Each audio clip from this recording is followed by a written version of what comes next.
Ini kita belajar tentang pembelajaran. Kemudian tadi sumber belajar dari mulai message, main, material, method, media atau device, kemudian setting. Ya, kita akan fokus di bagian device.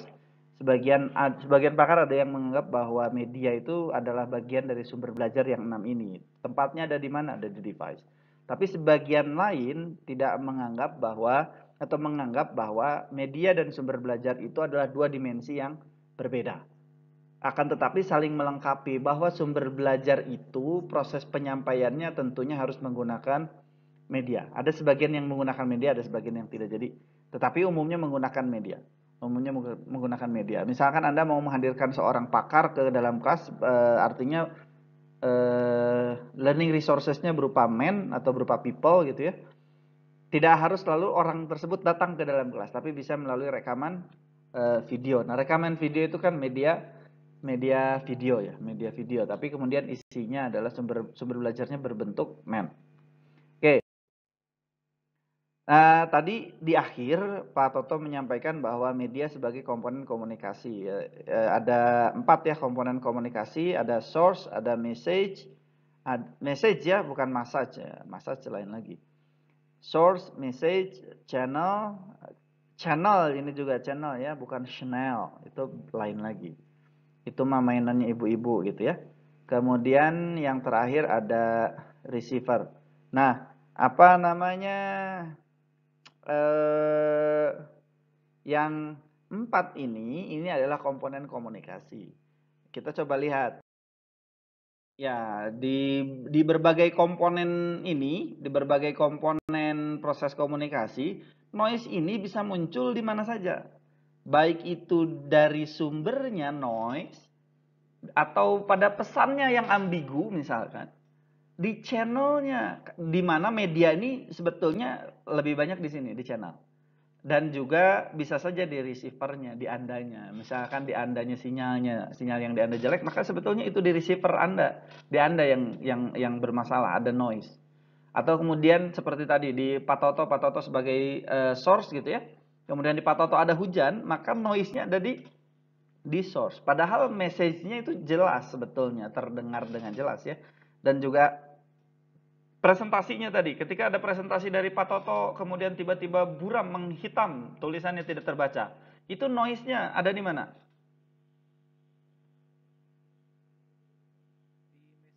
Channel, Pak.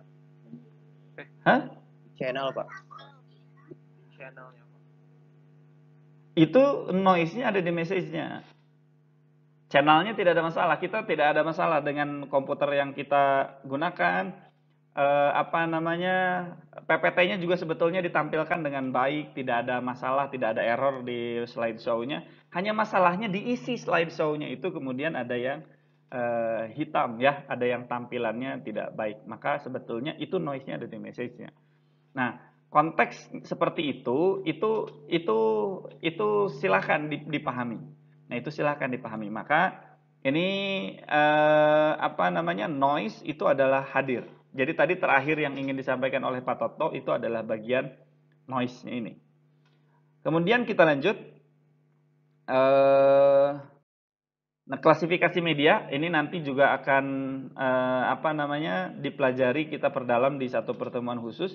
Tapi secara umum bahwa Anda bisa saya berikan gambaran bahwa ada banyak versi dari klasifikasi media pembelajaran.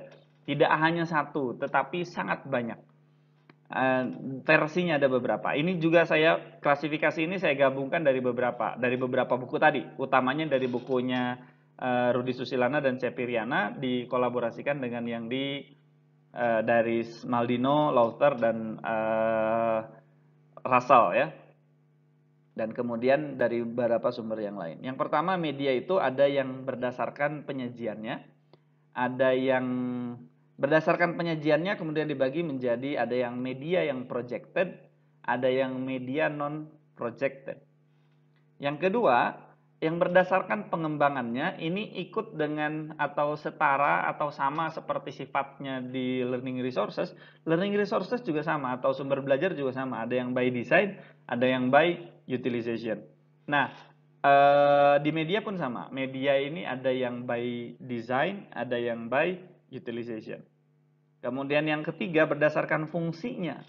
Berdasarkan fungsinya dikenal ada dua istilah, namanya teaching aids dan learning media atau instructional media. Beda, betul-betul beda. Nanti Anda jangan sampai terkecoh. Apa sebetulnya teaching aids, apa sebetulnya learning media, mudah-mudahan di pekan depan nanti akan kita bahas. Tapi secara umum, kalau berdasarkan penyajiannya, ini kan media pembelajaran ada yang projected media. Projected media itu adalah segala sesuatu media yang butuh alat proyeksi. Contohnya, media video itu adalah media yang projected karena dia butuh alat proyeksi. Bisa menggunakan proyektor infocus gitu ya, yang kita kenal dengan namanya infocus, atau melalui televisi atau melalui handphone. Nah, handphone, televisi dan proyektor itu adalah proyektor gitu ya, sesuatu yang memproyeksikan. Selain itu ada lagi nggak yang mau ngasih contoh? Selain televisi, handphone atau infocus, apa alat proyeksi media lainnya? Jawab, Pak. Boleh, Raffi. Kalau OHP termasuk nggak, Pak? Yes, betul. Tapi kan OHP sudah tidak lagi dipakai ya sekarang ya. Kamu anak tahun berapa sih? Saya heran juga. 2002, Pak. Lahir tahun 2002 ya. Kamu umur 2 tahun masih mainan OHP. Enggak dong, Pak. Iya, OHP termasuk salah satu. OHP itu apa sih, Pi? Singkatan dari overhead projector ya, Pak? Ya, betul. Overhead projector atau proyektor di atas kepala. Ya, overhead projector. Dulu saya kuliah masih pakai OHP. Presentasi kelompok juga dulu masih pakai OHP. Sekarang sudah tidak. Selain itu apa lagi? Terima kasih, Raffi. Yang lain silakan. Ada yang mau coba? Contoh lain. Kalau medianya media audio, alat proyeksinya apa ya? Media audio itu alat proyeksi bukan? Projected media atau bukan?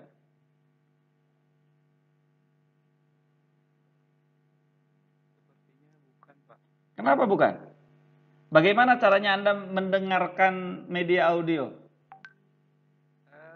Melalui alat, tapi tidak, gimana ya? Bukan alat yang memiliki bagian yang memproyeksikannya gitu. Terus diapakan? Karena audio kan didengar melalui alat yang bernama speaker, Pak. Speaker itu apa fungsinya?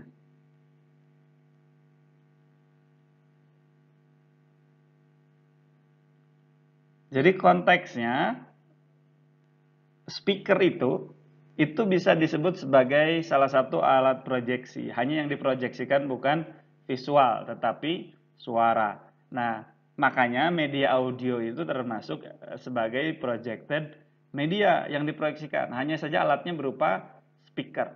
Dan apa namanya, atau alat lainnya untuk media audio itu ada radio, ada speaker gitu ya. Termasuk handphone juga bisa memproyeksikan suara. Nah, kemudian ada satu lagi yang non-projected. Yang non-projected ini sesuatu yang tidak diproyeksikan. Contohnya ada poster. Poster yang dicetak. Nah, itu tidak diproyeksikan. Itu tidak diproyeksikan karena dia ditempel kan gitu. Tidak diproyeksikan. Jadi artinya sesuai dengan ukurannya lah segitu ya. Sesuai dengan aslinya segitu. Atau media model misalkan di media sederhana. Itu tidak diproyeksikan. Media diorama itu tidak diproyeksikan. Jadi media-media yang sifatnya sederhana, yang tidak elektronis, bahkan hanya sampai elektronis, itu tergolong pada media yang non-projected.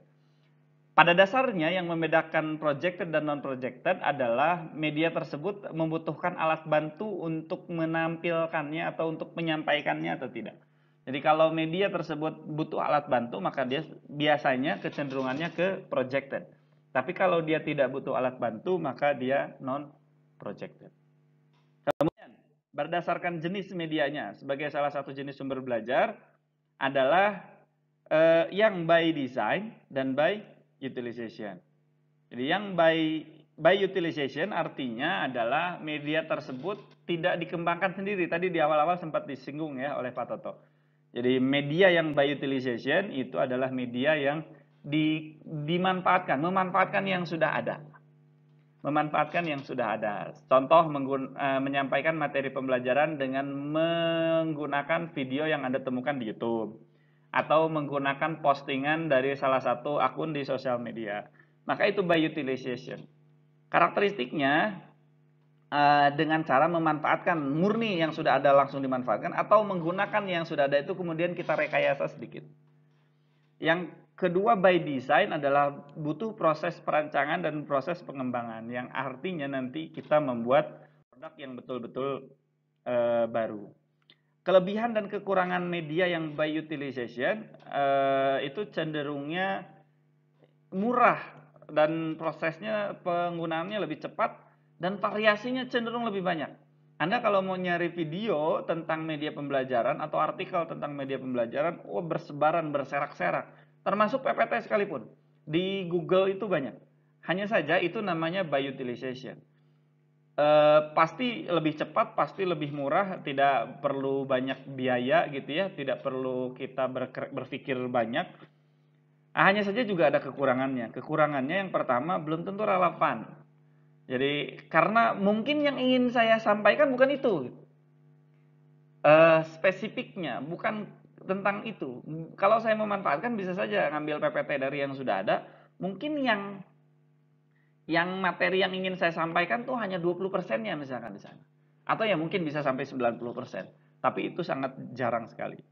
Kemudian pemanfaatannya terbatas. Terbatas itu artinya ya harus sesuai dengan konteks materinya yang ada di sana. Nanti kalau nggak bisa dibawa kemana-mana karena beda dengan yang saya buat, yang kita sendiri buat, media yang by utilization itu terikat dengan si pengguna, si pembuat awalnya. Dan yang terakhir hak cipta. Kita nggak tahu apakah ketika sudah ada di internet beredar gitu, itu sudah yang pembuatnya itu sudah mengizinkan atau tidak. Sehingga kita bisa saja terkena undang-undang hak cipta. Berikutnya yang by design. Yang by design ini kelebihannya ada di kesesuaian tujuan. Ini mesti kalau kita bikin sendiri harusnya kesesuaiannya lebih tinggi. Dan juga customizable. Customizable karena kita bisa, ya terserah kita lah mau bikinnya seperti apa, kebutuhan kita bagaimana.